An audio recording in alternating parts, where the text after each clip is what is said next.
Oi, gente, Gisele aqui. Hoje a monitoria a gente vai falar um pouco sobre a anatomia interna e acesso cirúrgico às câmaras pulpares de premolares e molares.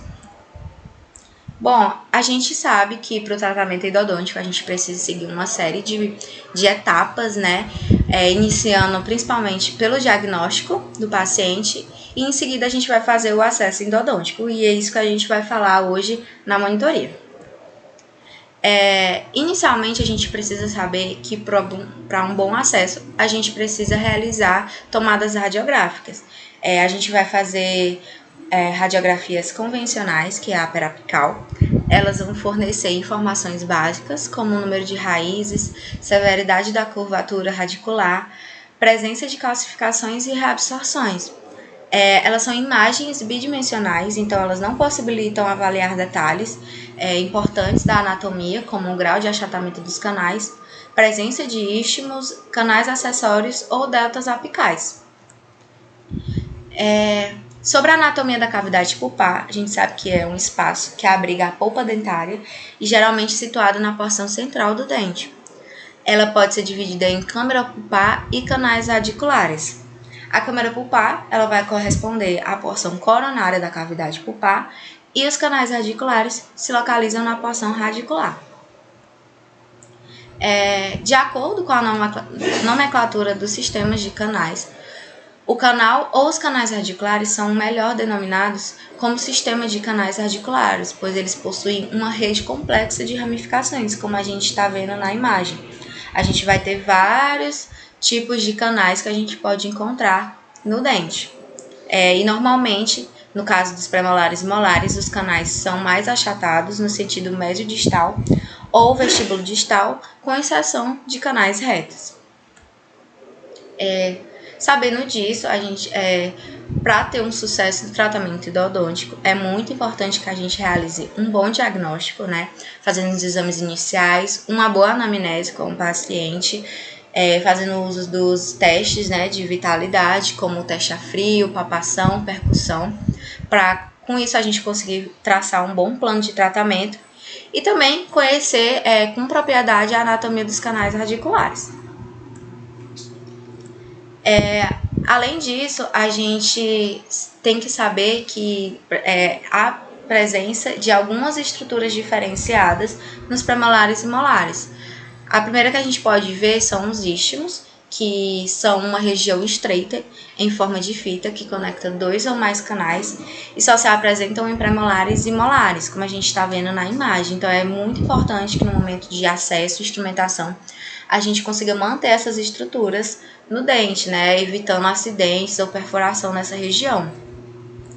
A gente também pode encontrar canais em C, que é o canal em C, ele é uma câmara pulpar única, com um canal em forma de fita, no sentido médio-distal e com concavidade voltada para vestibular. A gente normalmente encontra ele em molares, né? Além disso, na anatomia interna dos dentes, a gente também pode encontrar curvaturas, né, que na maioria dos canais são curvos no terço apical, e a gente também, com mais facilidade em molares, a gente encontra os sulcos radiculares, que são defeitos morfológicos de desenvolvimento. Bom, agora falando um pouco sobre a anatomia, a gente vai iniciar falando sobre a anatomia dos premolares superiores e inferiores. O primeiro premolar superior, normalmente eles apresentam mais e maiores canais acessórios. A gente vai encontrar duas raízes nesse dente, com um comprimento de 21,4 a 22,3 milímetros, com canais radiculares independentes. A gente tem a predominância de encontrar com dois canais, mas é possível a gente encontrar com um ou até três canais. A gente tem secção transversal do canal palatino, ligeiramente maior que o canal vestibular. Então, a gente tem que ter muito cuidado no momento de alargação para não haver o acidente de perfuração. Já no segundo premolar superior, 90% deles possuem uma raiz e 5,4% apresentam duas raízes fusionadas. Eles têm um comprimento de 21,4 milímetros a 22,3 e a maioria, como eu disse, uma única raiz.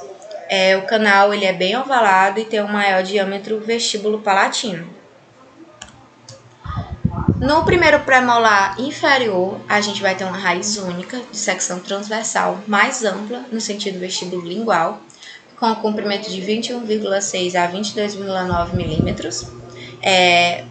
Mesmo a gente sabendo que a maioria dos dentes que a gente vai ver, eles vão ter uma raiz única, a gente precisa saber que no premolar inferior a gente tem várias possibilidades, como a gente pode ter um canal, uma raiz ou duas raízes com dois canais, ou três raízes e três canais.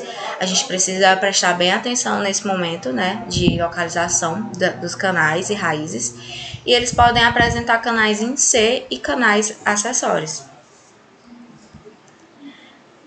Por último, no segundo premolar inferior, a gente vai ter uma única raiz bem cônica e uma secção transversal oval com o seu maior diâmetro no sentido vestibulolingual. A gente vai ter a maior predominância de uma raiz única com um canal, mas a gente também pode encontrar uma raiz única com dois canais. Agora falando um pouco sobre os molares, né, superiores e inferiores. O primeiro molar superior, a gente vai ter ele com três raízes. A palatina, que ela tem maior e um canal, ela é maior e tem um canal mais volumoso. A mesovestibular, que ela é mais estreita e curva. E a distovestibular, que ela é mais reta que a mesovestibular. A gente tem o número de canais, ele varia de 3 ou 4 canais. E a raiz distovestibular, ela é mais cônica e geralmente reta, com apenas um canal. Já a raiz mesovestibular, ela frequentemente apresenta dois canais que se conectam por meio de istmos, podendo se unir no terço apical ou serem independentes. Já o segundo molar superior, ele é menos divergente, então ele tem um menor curso e as raízes dele são mais curtas e mais curvadas e fusionadas. Ele é bem semelhante ao primeiro molar superior, a diferença é que essas peculiaridades dele ser mais curto. E eles podem ter três raízes com 3 ou 4 canais. Já no primeiro molar inferior, ele apresenta duas raízes, mesial e distal, e o aparecimento de raiz adicional é bem raro.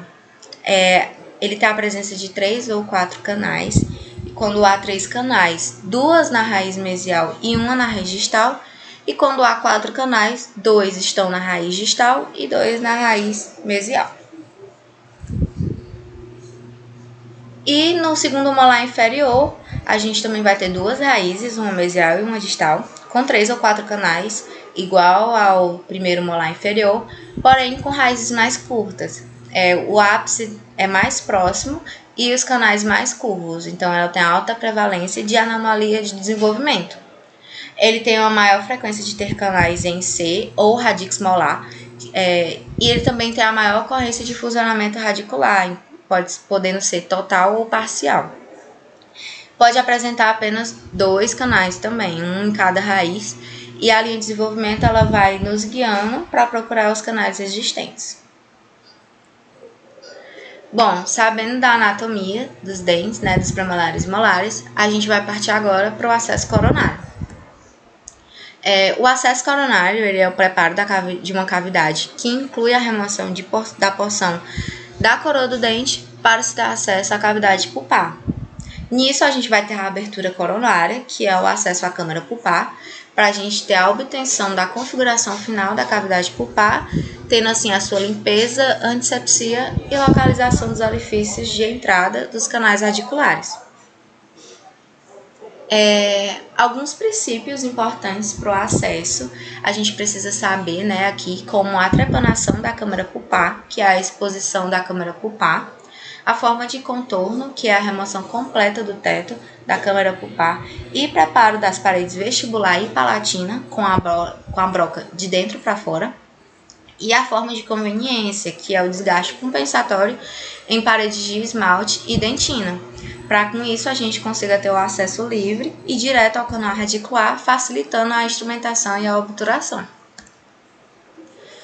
Os instrumentais que a gente vai usar no momento do acesso, inicialmente a gente vai com as brocas esféricas diamantadas, que ela tem como função trepanar a câmara pulpar e remoção do teto. A gente vai fazer a escolha do diâmetro dessas brocas de acordo com o diâmetro do dente, né, que a gente vai obter na radiografia. A gente também usa a sonda exploradora número 5 ou a sonda exploradora reta, que tem como função a localização dos canais, verificar a presença de teto e verificar a presença de ombro. Lembrando que quando a gente for fazer o uso dessas sondas, a gente precisa ter muito cuidado para a gente ir apenas em região de assoalho do dente, para a gente não introduzir essas sondas nos canais em si. E por último, a gente usa as brocas troncocônicas de ponta inativa. A gente pode usar a 3080, a 3082 ou a Endo-Z. Elas têm funções de fazer o alisamento das paredes, a finalização da remoção do teto da cavidade pulpar e remoção do ombro.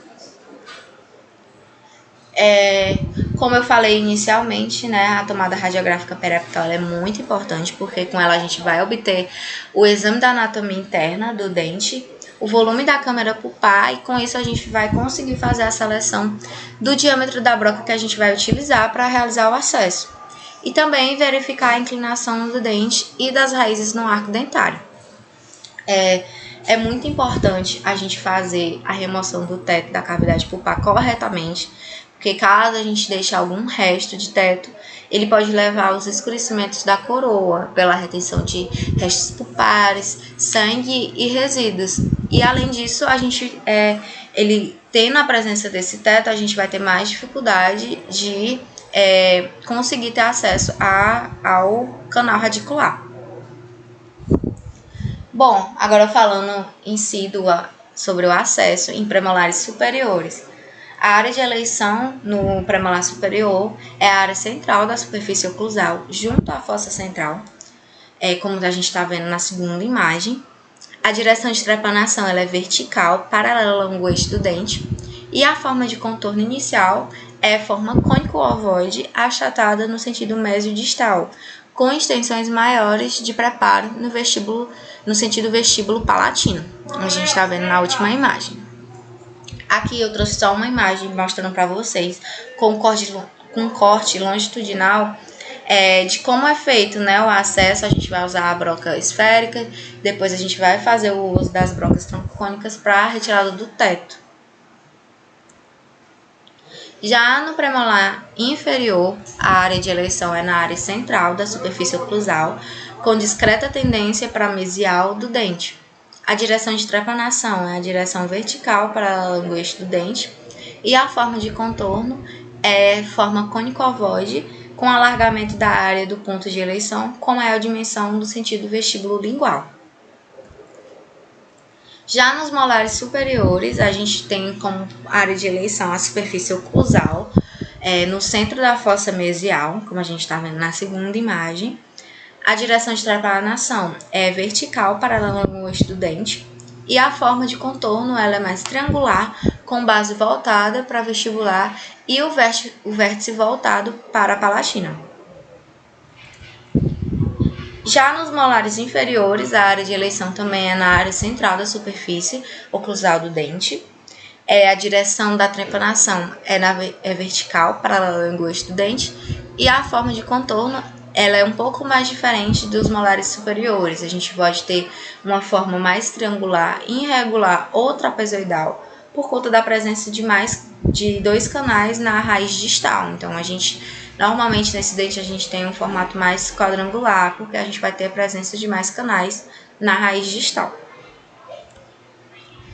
Bom, gente, a gente sabe que na prática clínica, os dentes normalmente com necessidade de tratamento endodôntico, eles muitas vezes já estão comprometidos, eles não vão estar mais rígidos, seja por cárie ou eles vão ter grandes restaurações, né? Então, nesses casos, as características do acesso elas vão ficar diretamente vinculadas ao aspecto da estrutura dental, sadia remanescente. Então, levando isso a adaptações ou modificações no meio do procedimento. Mas a gente precisa sempre lembrar dos conceitos básicos de acesso, para no momento do procedimento a gente já ter uma base do que vai ser feito e fazer as modificações corretas. Essas são as minhas referências e obrigada. Esse aqui é o meu horário de atendimento. Qualquer coisa vocês podem falar comigo no WhatsApp ou no grupo da sala que eu respondo a dúvida de vocês. Tchau!